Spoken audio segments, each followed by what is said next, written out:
নমস্কার, তোমরা সবাই কেমন আছো? আশা করি তোমরা সবাই ভালো আছো।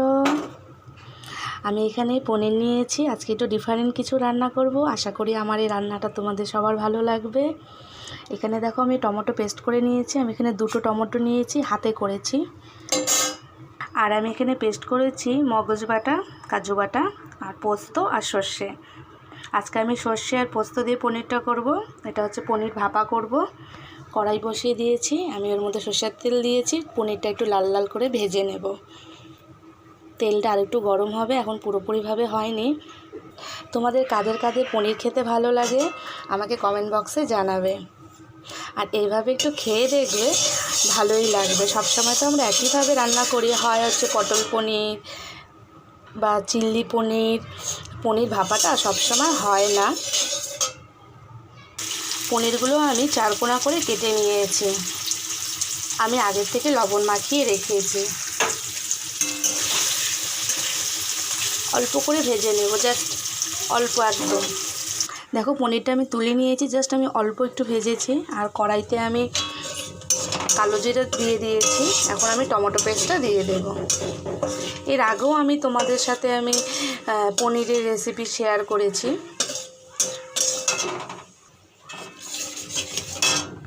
তোমরা খুব আমাকে ভালোবাসা দিয়েছিলে আগের এই পনিরের রেসিপিটাতে।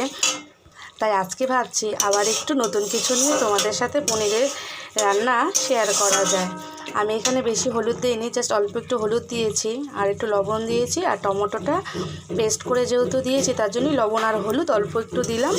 দেওয়ার পরে আমি এটা অল্প করে একটু কষিয়ে নেব।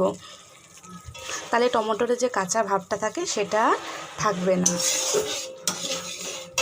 আর যাদের হাতে সময় থাকে না একদমই, যে পনির আছে কিন্তু রান্না করব ভাবছি কিন্তু হাতে সময় নেই, তাদের জন্য এই রেসিপিটা খুবই ভালো। ঝটপট করে হয়ে যায়, 10 মিনিটে পনির হয়ে যাবে। খেতেও দুর্দান্ত লাগে, ভীষণ ভালো লাগবে। বাচ্চা বড় সবারই ভালো লাগবে। তোমরা একবার একটু ট্রাই করে দেখতে পারো। এটা আরেকটু কষবে। আমার এটা কষানো হয়ে গেছে। আমি এখন এই বাটাটা দিয়ে দেব।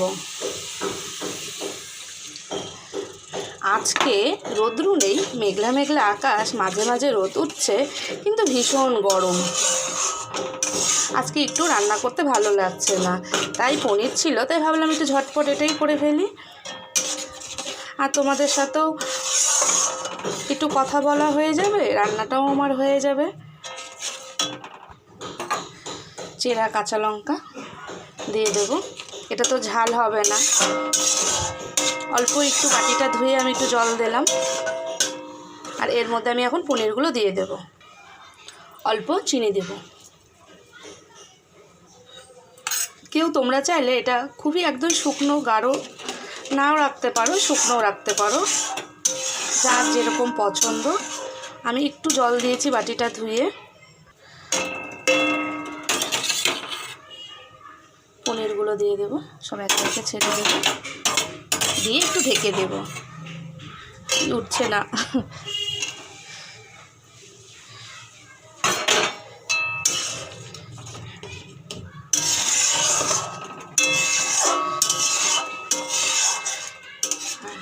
এখন একটু ঢেকে দেব।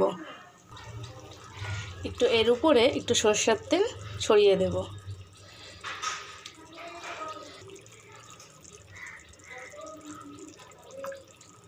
দেখো রঙটা কি সুন্দর এসেছে। দেখো আমার পুরো রান্নাটাই পুরো কমপ্লিট। দেখো তেল ছেড়ে দিয়েছে, উপর থেকে তেল উঠে আসছে। আর দেখো কি সুন্দর হয়েছে কালারটা। খেতেও ভীষণ ভালো লাগবে। আমার তো আর তর সইছে না, মনে হচ্ছে এখনই নিয়ে বসে পড়ি, কিন্তু একটু অপেক্ষা করতে হবে। একসাথে খাওয়ার মজাটাই হচ্ছে আলাদা। আর এই যে দেখো আমি জাস্ট অল্প একটু গ্রেভি রেখেছি। আমার পুরো রান্নাটা পুরো কমপ্লিট। আমি এটা এখন বন্ধ করে দেব।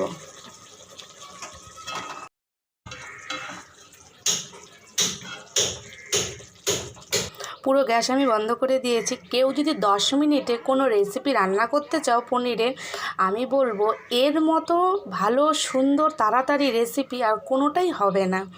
তাই বিশ্বাস করে একবার একটু করে দেখো, আশা করি ভালো লাগবে। Tata, bye bye.